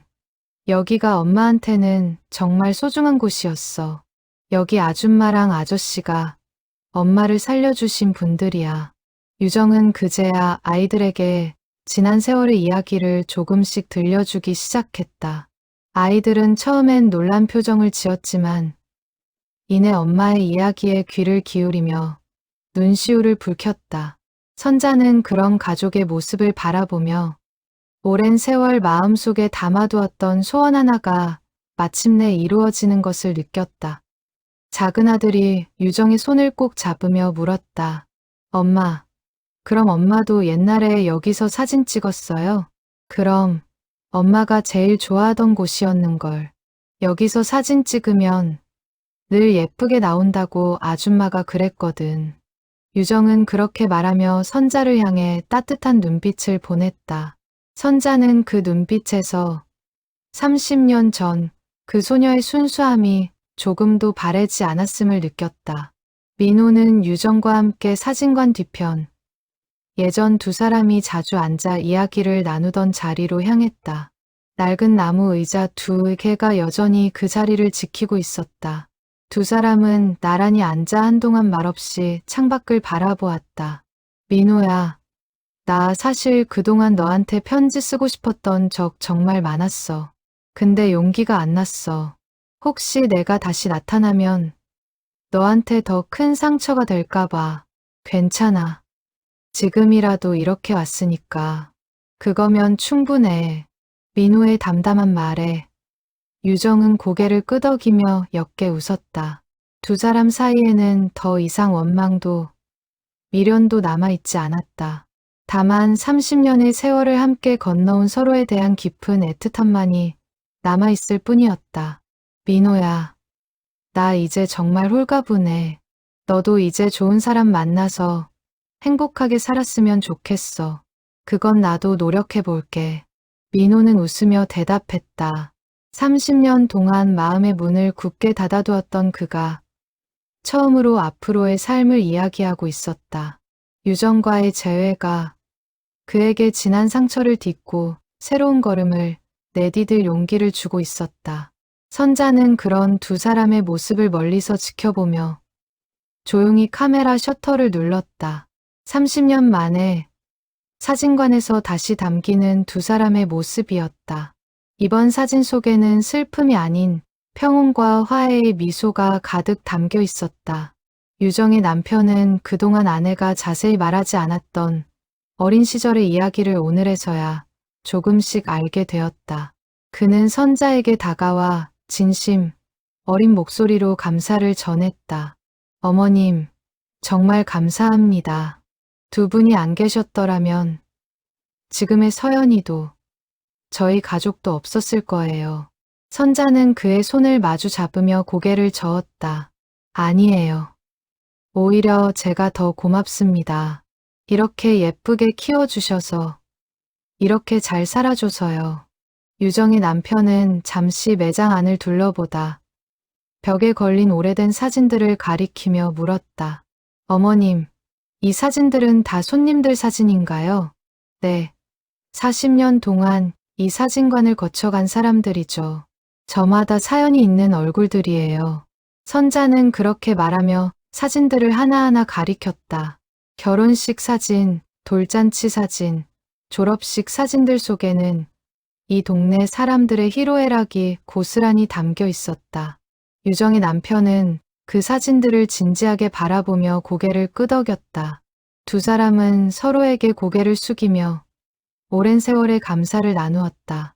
유정의 작은 아들은 신기한 듯 낡은 카메라들을 만지작거리며 선자에게 물었다. 할머니, 이 카메라들 다 진짜 필름 넣는 거예요? 사진 찍어봐도 돼요. 선자는 웃으며 아이의 머리를 쓰다듬었다.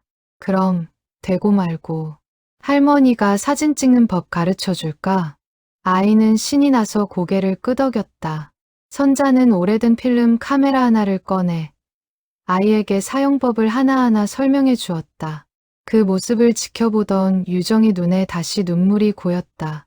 30년 전 자신이 그 자리에서 사진 찍는 법을 배우던 기억이 이제는 자신의 아이에게 이어지고 있다는 사실이 뭉클하게 다가왔다. 유정의 큰딸도 카메라 곁으로 다가와 조심스레 물었다. 할머니, 이 카메라로 찍은 사진은 바로 안 보여요? 응. 필름을 인화해야 볼 수 있어. 조금 기다려야 하는 대신 그만큼 더 소중하게 느껴지지. 선자의 설명에 아이는 신기한 듯 고개를 끄덕였다. 유정은 그 모습을 바라보며 조용히 미소 지었다. 기다림 끝에 마주하는 소중함. 그것이야말로 지난 30년이 그녀에게 가르쳐준 가장 큰 교훈이었다. 유정의 남편도 오래된 카메라들을 흥미롭게 살펴보며 선자에게 말을 건넸다. 어머님, 이 카메라들 정말 귀한 것들이네요. 서연이한테 이 사진관 이야기 자주 들었는데 직접 와보니 훨씬 더 특별하게 느껴져요. 선자는 웃으며 대답했다. 이제 자주 놀러 오세요. 언제든 환영이니까요. 오후 늦게까지 사진관에 머물던 가족은 해가 뉘엿뉘엿 저물 무렵 작별 인사를 나누었다. 유정은 사진관 문을 나서기 전 다시 한번 매장 안을 천천히 둘러보았다. 아줌마, 저 다음에 또 놀러 올게요. 이제 아줌마랑 민호랑 계속 연락하고 지낼 수 있는 거죠? 그럼 당연하지. 이제 절대 놓치지 않을 거야. 선자는 유정의 손을 꼭 잡으며 환하게 웃었다. 30년 만에 되찾은 인연이 이제는 2번 다시 끊어지지 않을 것이라는 확신이 그녀의 마음속에 굳게 자리 잡고 있었다. 가족을 배웅하고 돌아온 선자는 홀로 사진관에 남아 오늘 찍은 사진들을 정리했다. 30년 만에 다시 마주한 유정의 웃는 얼굴, 그리고 그 곁을 지키는 가족들의 모습. 선자는 그 사진들을 한 장 한 장 소중히 앨범에 끼워 넣었다. 문득 선자의 시선이 벽에 걸린 낡은 액자에 머물렀다. 그것은 40년 전 사진관을 처음 열던 날 덕수와 함께 찍은 사진이었다. 젊은 시절의 2사람이 활짝 웃고 있는 그 사진을 바라보며 선자는 나지막이 중얼거렸다. 여보, 당신이 지켜준 아이, 이렇게 잘 컸어요. 이제야 당신 마음 온전히 알겠어요. 선자의 목소리에는 더 이상 원망이나 서운함이 담겨 있지 않았다. 다만 깊은 감사와 애틋한 그리움만이 가득했다. 그녀는 액자 속 남편의 얼굴을 오래도록 바라보며 30년 만에 비로소 마음의 짐을 완전히 내려놓을 수 있었다. 그날 밤, 선자는 오랜만에 편안한 잠에 들었다. 꿈속에서 그녀는 젊은 시절의 사진관으로 돌아가 있었다. 그 안에는 어린 유정과 민호가 나란히 앉아 웃고 있었고 그 곁에는 젊은 덕수가 흐뭇한 미소를 짓고 있었다. 선자는 그 평화로운 풍경 속에서 오랜만에 진심으로 행복한 미소를 지었다. 다음 날 아침, 선자는 눈을 뜨자마자 오랫동안 잊고 지냈던 홀가분함을 느꼈다. 창문을 열자 선선한 바람이 방 안으로 들어왔고 밖에서는 여름의 끝자락을 알리는 매미 울음소리가 잦아들고 있었다. 선자는 그 소리를 들으며 이제 정말로 새로운 계절을 맞이할 준비가 되었음을 느꼈다. 시간이 흘러 가을이 찾아왔다. 사진관은 예정대로 정리 절차를 밟아갔지만 선자의 마음은 그 어느 때보다 가벼웠다. 유정과의 재회 이후 매주 한 번씩 안부 전화를 주고받는 것이 선자의 새로운 일상이 되었다. 전화기 너머로 들려오는 유정의 목소리는 매번 조금씩 더 편안해지는 듯했다. 처음 재회했을 때의 조심스러움은 점차 옅어지고 이제는 오랜 세월을 함께한 가족처럼 자연스러운 대화가 오갔다. 선자는 그런 변화를 느낄 때마다 마음 한구석이 따뜻해지는 것을 느꼈다. 어느 날 유정에게서 전화가 걸려왔다. 목소리에 조심스러운 망설임이 묻어 있었다. 아줌마, 저 사실 친아버지 산소에 다녀왔어요. 선자는 순간 말을 잇지 못했다. 유정의 아버지는 몇 년 전 홀로 쓸쓸히 세상을 떠났다는 소식을 선자도 전해 들은 적이 있었다. 유정이 그런 아버지의 산소를 찾았다는 사실이 뜻밖이었다. 괜찮았니? 힘들지 않았어? 처음엔 많이 떨렸어요. 근데 막상 가보니까 이상하게 마음이 편해지더라고요. 그냥 이제는 미워하지 않기로 했어요. 아버지도 아버지 나름대로 힘든 삶을 사셨던 거니까요. 유정의 담담한 목소리에서 선자는 아이가 이제 완전히 그 상처를 딛고 일어섰음을 느낄 수 있었다. 용서란 상대를 위한 것이 아니라 결국 자기 자신을 위한 것이라는 사실을 유정은 스스로 깨달은 것이었다.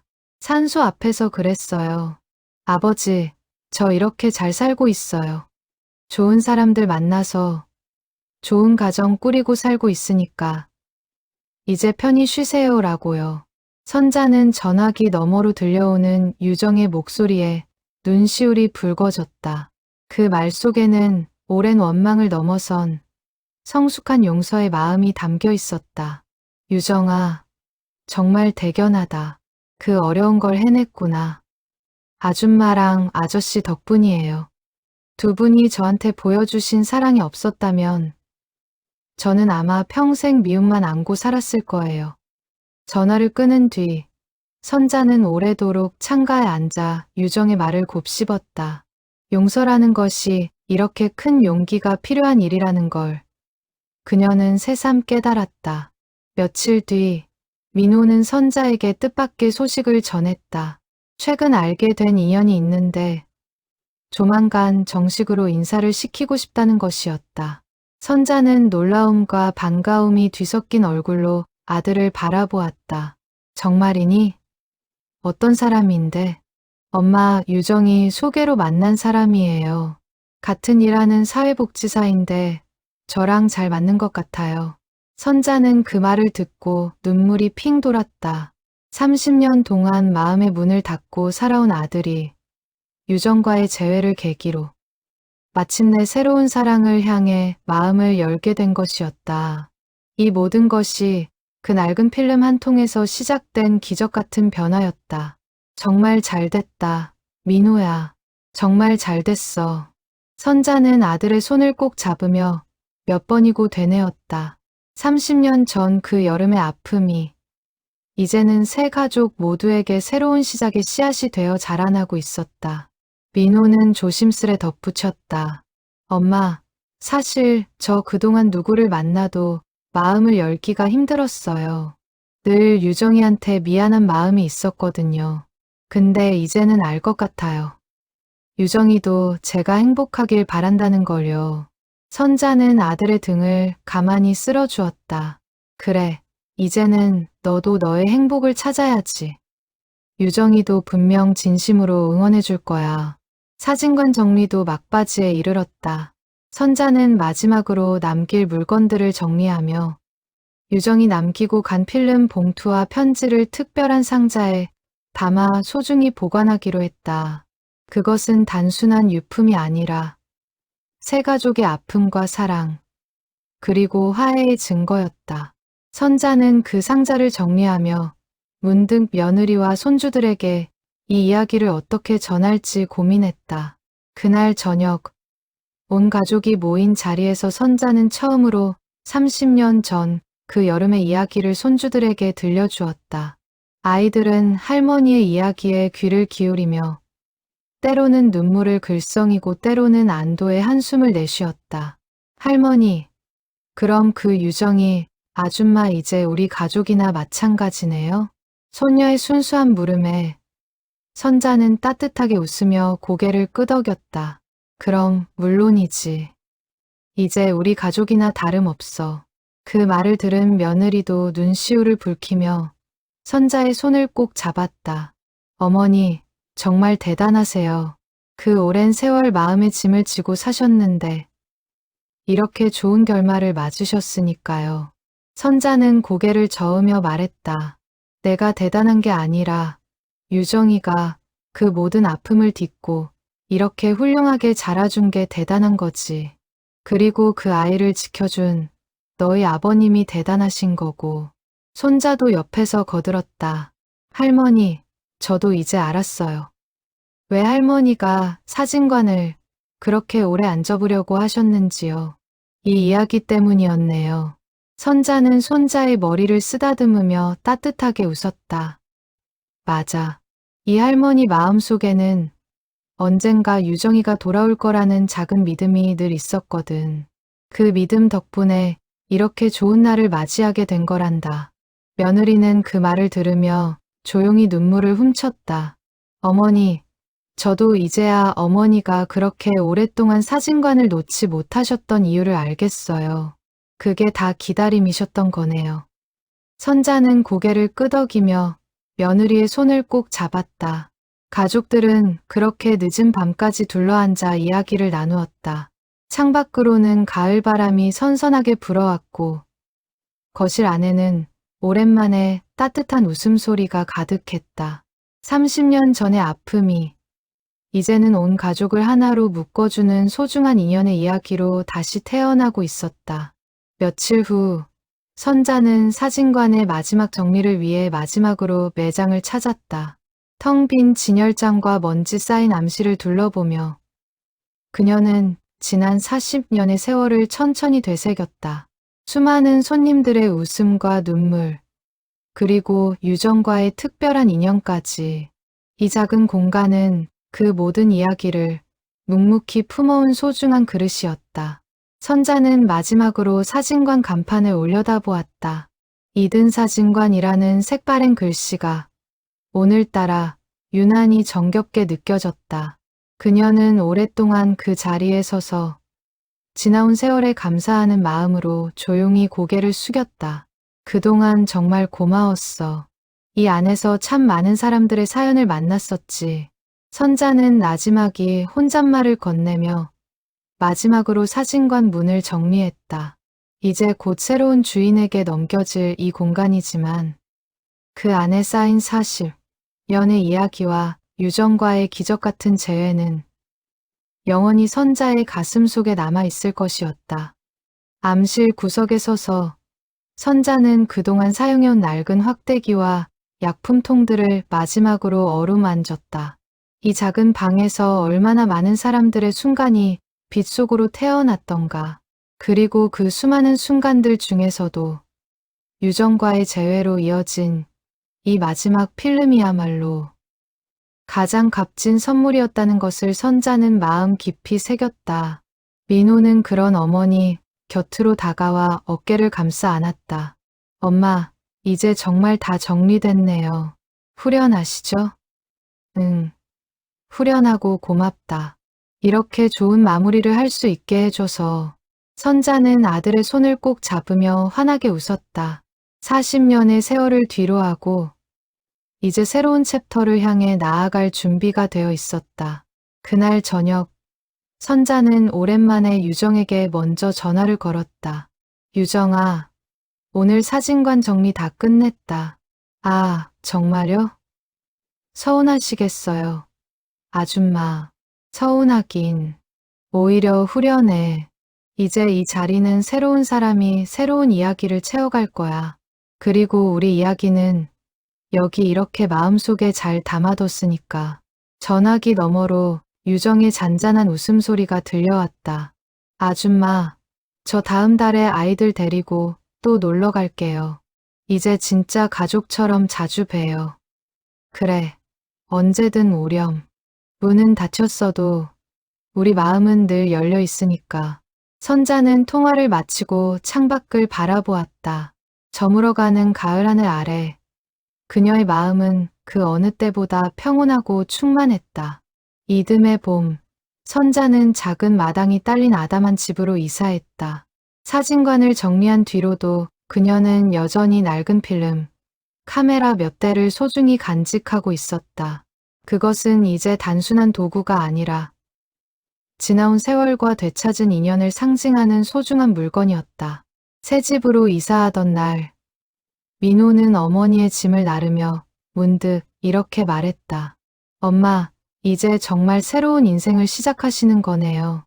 선자는 웃으며 고개를 끄덕였다. 40년 동안 지켜온 사진관을 떠나보내는 일이 서운하지 않았다면 거짓말이겠지만 그보다 훨씬 큰 감사와 평온이 그녀의 마음을 가득 채우고 있었다. 유정은 약속대로 매달 한 번씩 가족과 함께 선자를 찾아왔다. 두 아이는 어느새 선자를 친할머니처럼 따르게 되었고 명절이면 온 가족이 한자리에 모여 함께 시간을 보내는 것이 자연스러운 풍경이 되었다. 민호 역시 새로운 인연과 진지하게 만남을 이어가며 30년 만에 다시 웃음을 되찾은 삶을 살아가고 있었다. 새로 이사한 집 마당 한쪽에는 선자가 손수 심은 작은 감나무 한 그루가 자라고 있었다. 유정이 어릴 적 살던 골목의 감나무를 떠올리며 심은 나무였다. 선자는 그 나무를 볼 때마다 흘러간 세월과 되찾은 인연을 동시에 떠올리곤 했다. 이웃들은 종종 선자에게 그 나무의 사연을 물었다. 그때마다 선자는 그저 웃으며 소중한 사람을 기억하려고 심었다고만 답했다. 굳이 모든 걸 설명하지 않아도 그 나무 아래 앉아있는 순간만큼은 선자의 마음이 가장 평온해지곤 했다.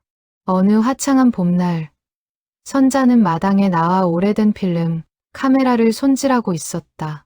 그때 유정에게서 전화가 걸려왔다. 아줌마, 저 이번에 상담사로 일하면서 제 이야기를 다른 아이들한테 들려주기 시작했어요. 저처럼 힘든 상황에 있는 아이들한테 희망을 주고 싶어서요.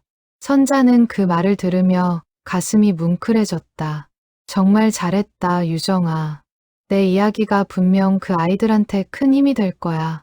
다 아줌마랑 아저씨 덕분이에요. 두 분이 안 계셨다면 저는 이 자리에 없었을 거예요. 전화를 끊은 뒤 선자는 오래도록 마당에 앉아 지나온 세월을 되돌아보았다. 40년 사진관 인생, 그리고 그 안에서 만난 수많은 인연들, 특히 유정과의 재회는 그녀의 인생에서 가장 큰 기적이자 선물이었다. 그녀는 문득 손주뻘 되는 유정의 아이들이 어른이 되었을 때 이 이야기가 어떻게 전해질지 상상해 보았다. 아마도 그 아이들은 자신들의 아이에게, 또 그 아이들은 자신들의 아이에게 이 따뜻한 이야기를 대대로 전하게 될 것이었다. 그것이야말로 사랑이 시간을 이겨내는 방식이라고 선자는 생각했다. 선자는 문득 낡은 카메라를 들어 마당의 꽃나무를 향해 셔터를 눌렀다. 찰칵 하는 그 소리와 함께 그녀의 마음속에도 새로운 계절의 사진 한 장이 소중히 새겨졌다. 돌이켜보면 인생이란 때로는 오래도록 서랍 속에 잠들어 있던 필름과 같은 것인지도 모른다. 당장은 그 안에 무엇이 담겨 있는지 알 수 없지만 언젠가 용기를 내어 빛 속으로 꺼내는 순간 그 안에 담긴 진실과 사랑이 비로소 세상에 드러나는 법이다. 선자와 유정, 그리고 민호가 겪은 30년의 기다림은 결국 미움이 아닌 사랑으로, 죄책감이 아닌 용서로 매듭지어졌다. 늦은 오후, 선자는 손주뻘 되는 유정의 아이들이 마당에서 뛰노는 모습을 흐뭇하게 바라보았다. 30년 전 한여름의 아픔이 이제는 새로운 세대의 웃음소리로 이어지고 있었다. 그것이야말로 세월이 우리에게 건네는 가장 따뜻한 위로가 아닐까. 바람에 실려오는 아이들의 웃음소리를 들으며 선자는 조용히 눈을 감았다. 그리고 마음속으로 나지막이 되뇌었다. 여보, 당신이 지켜준 그 사랑, 이렇게 오래도록 이어지고 있어요. 고마워요. 정말 고마워요. 봄바람이 선자의 머리카락을 부드럽게 흔들고 지나갔다. 낡은 사진관은 문을 닫았지만 그 안에서 피어난 사랑과 인연은 앞으로도 오래도록 계속될 것이었다. 그해 여름, 유정의 가족과 민호의 새 인연이 함께 모여 작은 모임을 가졌다. 선자는 오랜만에 온 가족이 한자리에 모인 모습을 바라보며 낡은 필름 카메라를 꺼내 다시 한번 셔터를 눌렀다. 이번 사진 속에는 30년 전과는 전혀 다른 풍경이 담겼다. 슬픔과 이별 대신 웃음과 화합이 가득한 풍경이었다. 유정은 그날 모두 앞에서 조용히 입을 열었다. 저는 오랫동안 제가 겪은 아픔이 부끄럽고 숨기고 싶은 이야기라고 생각했어요. 근데 이제는 알아요. 그 아픔이 있었기에 지금 이렇게 소중한 사람들과 함께 할 수 있다는 걸요. 아줌마, 아저씨, 그리고 민우, 저를 지켜주셔서 정말 감사합니다. 선자는 유정의 손을 꼭 잡으며 대답했다. 우리도 고맙다, 유정아. 내가 이렇게 씩씩하게 살아줘서, 우리한테 다시 돌아와줘서. 그 자리에 모인 모든 이들의 눈시울이 붉어졌다. 30년의 세월을 건너온 아픔과 사랑이 마침내 온전한 화해와 감사로 매듭지어지는 순간이었다. 유정의 큰딸이 문득 자리에서 일어나 선자에게 다가왔다. 할머니, 저 이 이야기 나중에 커서 제 아이한테도 꼭 들려줄 거예요. 할머니랑 할아버지가 우리 엄마를 지켜주신 이야기요. 선자는 그 말에 목이 메어 한동안 말을 잇지 못했다. 30년 전 시작된 이 이야기가 이제 다음 세대로 이어지고 있다는 사실이 그녀의 가슴을 뭉클하게 했다. 그래, 꼭 그렇게 해주렴. 사랑은 그렇게 대를 이어 전해지는 거란다. 노을이 붉게 물든 마당에서 아이들의 웃음소리가 끊이지 않고 울려 퍼졌다. 선자는 그 풍경을 마음속 깊이 새기며 오래도록 간직해온 낡은 필름, 카메라를 다시 한번 소중히 어루만졌다. 40년 세월의 이야기는 이렇게 가장 따뜻한 결말을 맞이하고 있었다. 모임이 끝나갈 무렵 민우의 새 인연이 조심스레 선자에게 다가와 말을 건넸다. 어머님, 오늘 이야기 듣고 정말 많이 배웠어요. 살면서 힘든 일이 있어도 결국은 다 이렇게 아름답게 풀릴 수 있다는 걸요. 선자는 그녀의 손을 따뜻하게 마주 잡았다. 그럼요. 시간이 걸리더라도 진심은 결국 통하는 법이니까요. 우리 민우, 잘 부탁해요. 두 사람은 서로를 향해 환하게 웃었다. 선자는 그 모습을 바라보며 이 작은 인연들이 앞으로도 오래도록 따뜻하게 이어지기를 마음속으로 기도했다. 밤이 깊어지고 손님들이 하나둘 돌아간 뒤 선자는 홀로 마당에 남아 밤하늘을 올려다보았다. 별빛이 유난히 맑게 빛나는 밤이었다. 그녀는 오래전 세상을 떠난 남편을 향해 마지막으로 나지막이 속삭였다. 여보, 우리 참 잘 살았죠. 그리고 우리가 지켜낸 사랑, 이렇게 눈부시게 자라났어요. 이제 저도 편안한 마음으로 하루하루를 살아갈게요. 밤바람이 부드럽게 마당을 스치고 지나갔다. 40년 세월의 이야기는 이렇게 슬픔에서 시작해 사랑으로, 그리고 감사로 완성되어 가고 있었다.